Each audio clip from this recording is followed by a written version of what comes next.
So the bulls took it on the chin. The markets ended Friday with sharp cuts. However, for the week, not much was done. It was no different actually for the Nifty and the Sensex. But overall, the Nifty got back to that 18,000 mark this week. So psychological levels were conquered. This is Editor's Roundtable. Thanks so much for joining in. I'm Sonia, and today I have with me, of course, all our editors, Prashant, Anuj and Nimesh, and a special editor here with us in the studio, Ridham, Desai. And when you see Ridham in the studio, you would know that animal spirits perhaps are back, right? I mean, that's the only reason he would be here with us. Are the bulls back, Ridham? Yeah. You know, I'll share one piece of statistic with you. The world GDP is $103 trillion.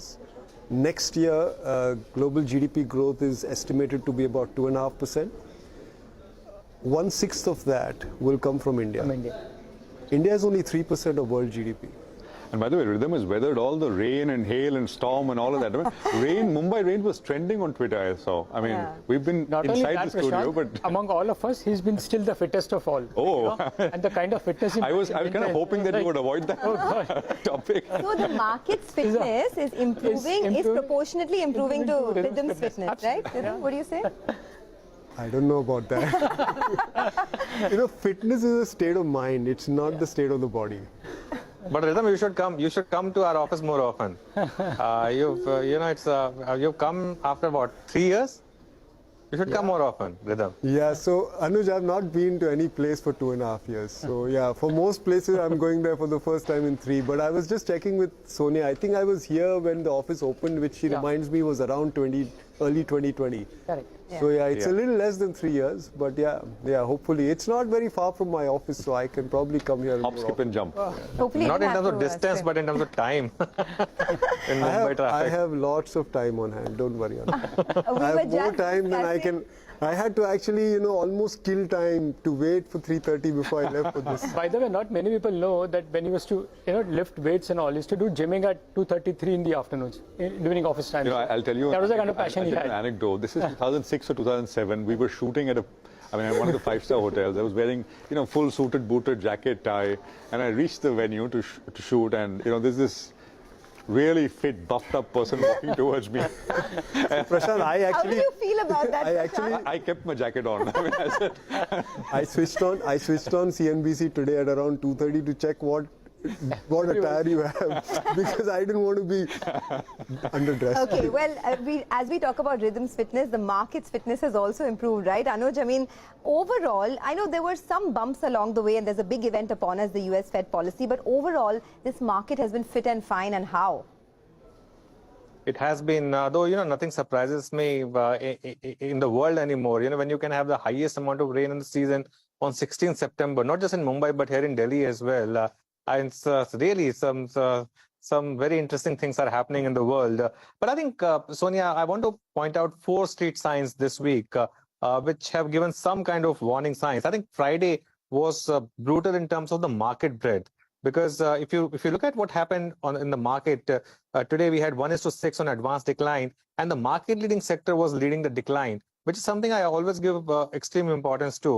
I know we talk about near term here and not the 5-year views, but just in the near term, if you look at the kind of selling that you saw in M&M and Hero MotoCorp, in fact, second week of underperformance is what we had for the Nifty Auto.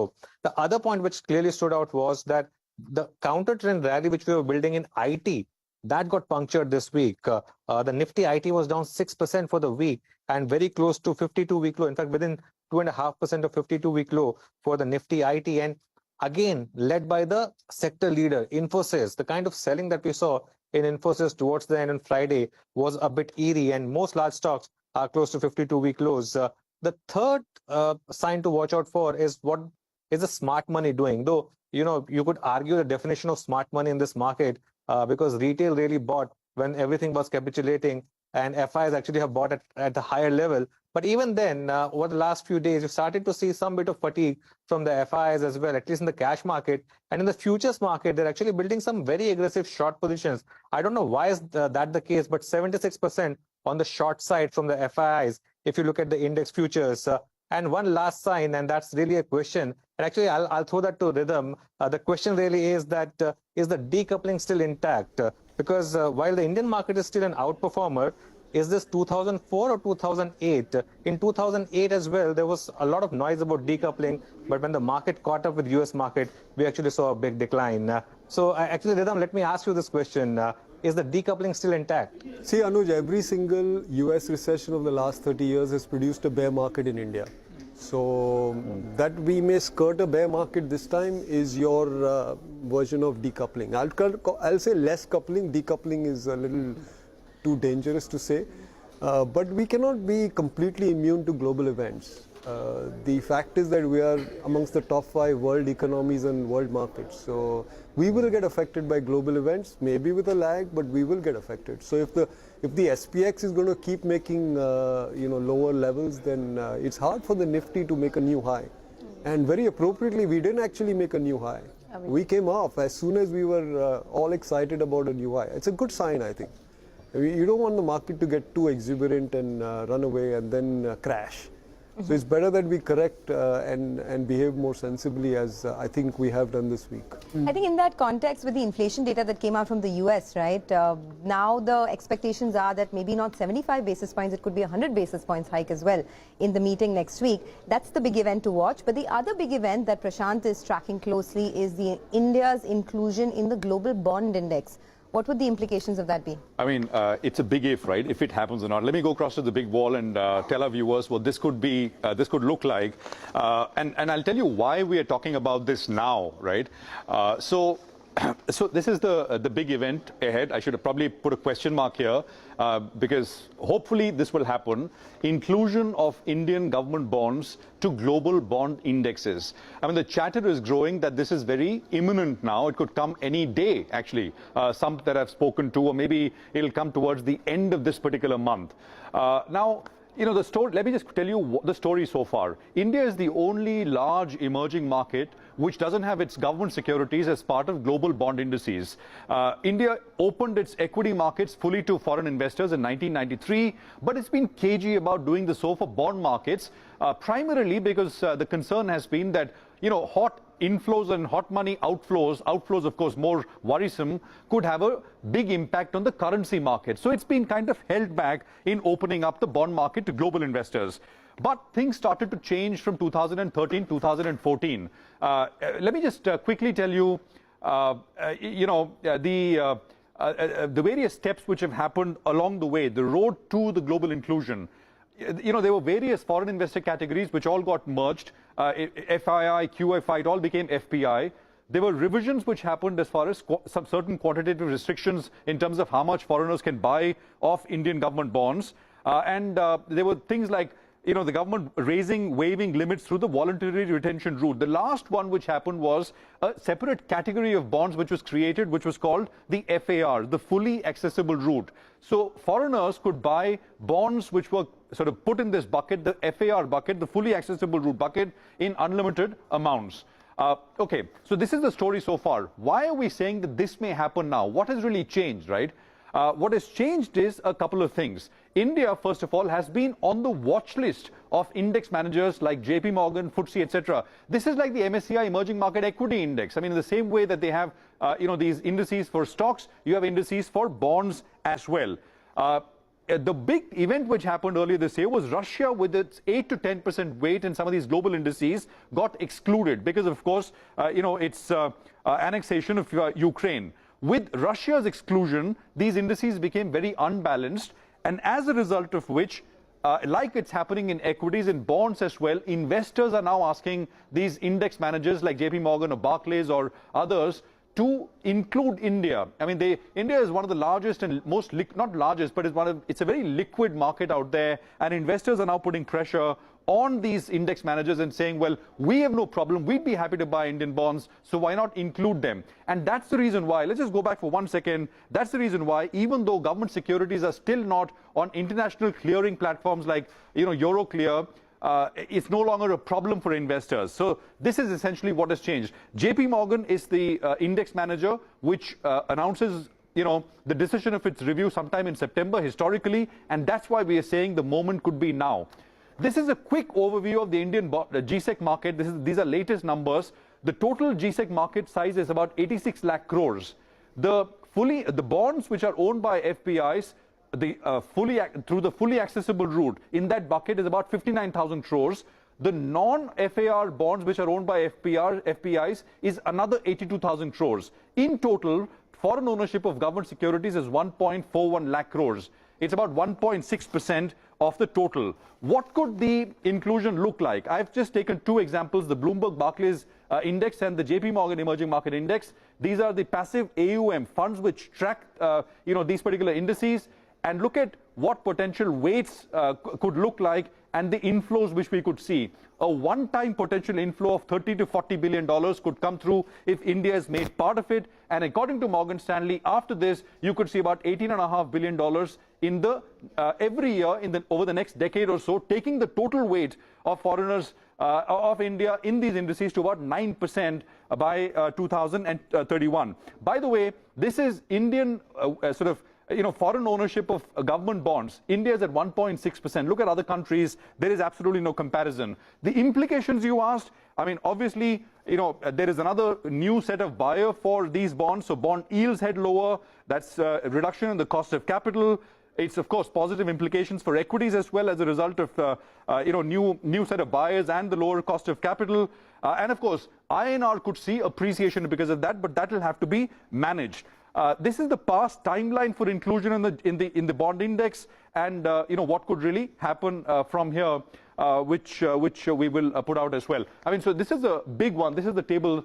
So China, it was put on the watch list in June of 2017. The announcement came in September 2019, and the inclusion finally happened in February of 2020. In India's case, we are awaiting, but this is going to be a milestone for the Indian bond market with implications across the board. Back to you guys. Nimesh, I mean, from bonds back to equities, what are you picking up as far as, market sentiment, and what are market participants telling you? Well, Prashant, if you look at this week's correction from the top, it looks like more of a consolidation. But again, it's not come as a bit of a surprise, because if you remember last week, there were feedbacks from dealing rooms that there are some signs of warnings. Like, the way some of the mid caps were rallying, everybody was making money, everybody's calls were going right. There were some signs that, one need to be a bit cautious and be watchful as well. So that was a clear message, and it's actually playing out. And even some of the smarter investors seems to be booking out. Not like they're selling out completely, but there is a bit of profit booking as well. So that's played out this week clearly, for the Indian markets. But from a long-term perspective, from the overall perspective, looks like the outperformance may continue for a couple of reasons. One, as even Ridham explained, there is a lot of stickiness to the domestic inflows, right? So that's playing out. At the same time, there is FI money as well. I was shared some data from large institutional investors, and the feedback is, look at the divergence what India had vis-a-vis Hong Kong and China, and maybe Ridham can explain us more. There's been a big divergence this year. Why today? It's never happened for many years, and maybe that also explains that within emerging markets, the flow is moving from China to India, and that's playing out in terms of the FI flows as well. So that's something to watch out for. I guess still there are few though warning signs, but from a liquidity point of view, do watch out for the FPI, FI strategic stake sales. So the supply of paper still is quite there. So that's something to clearly watch out for. But I guess, Ridham, I can ask you something. For the last many weeks now, there has been a trend of FI strategic investors, Ps looking to sell out. Is there a bit of a warning sign? And to you, what are the other warning signs that you watch out for, for the near-term exuberance to match as to whether markets are at an exuberant level? So on venture capital and PE funds, there's a fair bit of stress in the world. Right. So the flows have slowed down significantly. If you go back a few months, the trailing 12-month number was $50 billion. That was the VC funding into India. That run rate from 4 billion has now dropped to 500, 700 million latest month. So it's a big drop in fact, bulk of the BOP pressure is because the venture funding has slowed down. It may get replaced with the bond fund story. It's one of the reasons why there's a bid on financials, amongst other reasons, because financials will benefit.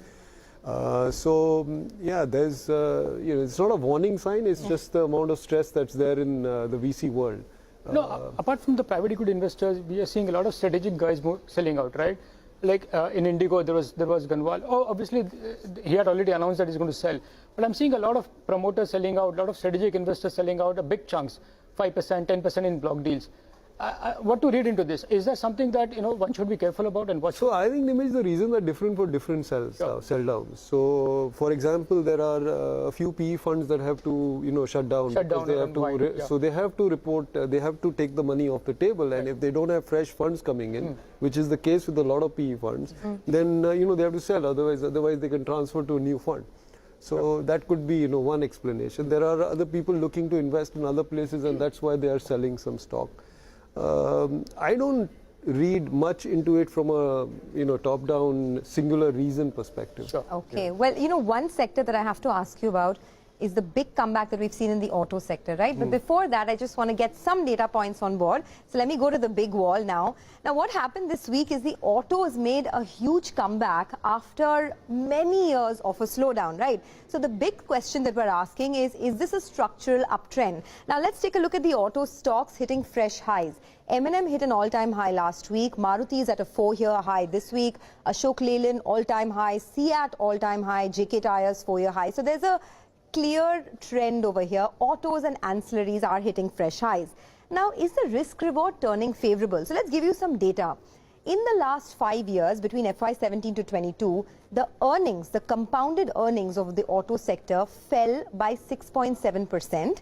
And the share in the profit pool for Motilal Oswal in the companies that they track, this is the data that they've provided, went from 9.2% all the way to 2.5%. So it was a very low share in the profit pool. Now the question we're asking is the risk reward now turned favorable because of a couple of reasons? Autos, as we know, has made a huge comeback. If you look at just purely the data, right, demand from OEMs has grown quite a bit. Passenger vehicle sales have gone up 21% just in August. Two-wheeler sales have gone up 16%. But I think the biggest trigger from an operational perspective is the fall that we've seen in raw material prices. Just look at the sharp fall. Aluminum, steel, natural rubber, all down anywhere between 30 to about 41% from the highs just a couple of months ago. 2022 and 2021 highs. So this is of course the second reason.